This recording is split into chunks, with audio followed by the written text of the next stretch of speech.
count the lies you've told today. I'm fine. I'll be there soon. That looks great on you. How many was it? Psychologists estimate the average human tells 10 to 20 lies a day. Now imagine, starting today, that becomes physically impossible. Your mouth forced to speak only the truth. Stay until the end, and you'll understand why that wouldn't be a gift. It would be a catastrophe. If the story ended there, it would just be an interesting thought experiment.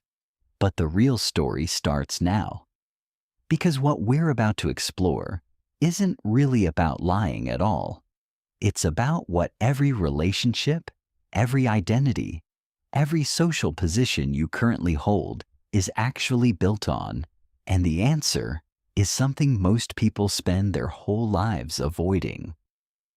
Let's start by clearing something up. Lying isn't a human defect. Evolutionary psychologists don't see deception as a byproduct of human intelligence. They see it as one of its causes. Chimpanzees lie too. They hide food. They lure rivals into danger with false signals. Lying requires serious cognitive machinery. You have to model what another mind believes and then deliberately manipulate that belief. Psychologists call this theory of mind. And here's where a strange question emerges. If the ability to lie is proof of intelligence, why does every human society treat lying as a moral failure? To understand that, let's run an experiment. This morning, you wake up. Something feels off. The moment you try to lie, your mouth simply won't cooperate.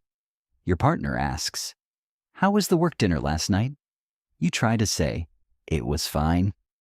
What comes out instead is this: "It was boring." "I'm tired of hearing about my boss. Honestly, I would have rather been home with you."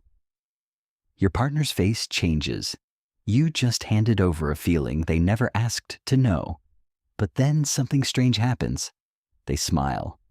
And for the first time in months, a real conversation begins.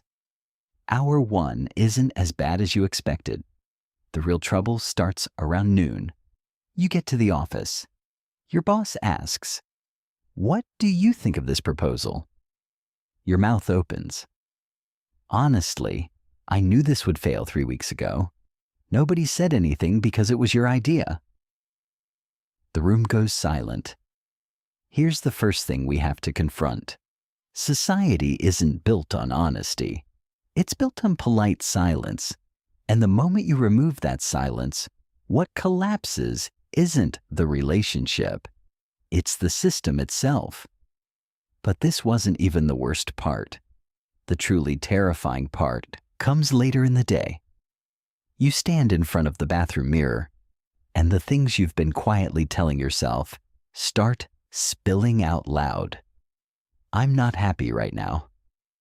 I don't actually like this job. I'm genuinely scared of where my life is heading." Here's something almost nobody talks about. The majority of the lies we tell every day aren't aimed at other people. They're aimed at ourselves. Psychologists call this self-deception. And it's not weakness. It's a defense mechanism, the minimum buffer required to keep from falling apart. The moment that buffer disappears, you meet yourself face to face for the first time, and most people cannot survive that meeting. By evening, things get stranger. A friend calls. "I've been going through a hard time. I need to talk." The old you would have said, "I'm always here for you." Instead, what comes out is this: "Honestly, I don't have the energy to hear this right now. And the reason I've been distant lately, that was on purpose." Here's the cruel truth we're forced to face. Most human relationships aren't sustained by honesty. They're sustained by omission. We stay connected precisely because we don't tell each other the full truth. Complete truth doesn't build connection. It builds distance. And this is exactly where everything changes. Everything we've walked through was a single day without lies. But this was never really about lying. This is about us. Every relationship you're holding on to right now, every social position, even the identity you believe you have, none of it is built on complete truth. It's built on small, careful, mostly well-intentioned silences. Lying isn't a flaw in society. Lying is the adhesive that makes society possible.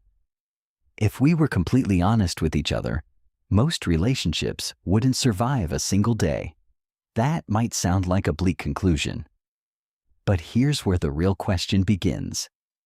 If lying is the glue holding connection together, is the real connection we all crave even possible?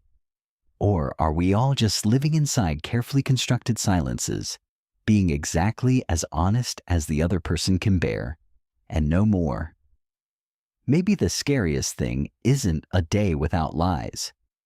Maybe the scariest thing is that we're already afraid of that day. How many truths did you swallow today? And did you know those truths might have been the thing protecting you? Lying doesn't destroy relationships. The disappearance of lying does. So tonight, before you tell someone the complete truth, ask yourself first, what are you actually trying to protect? The truth or them?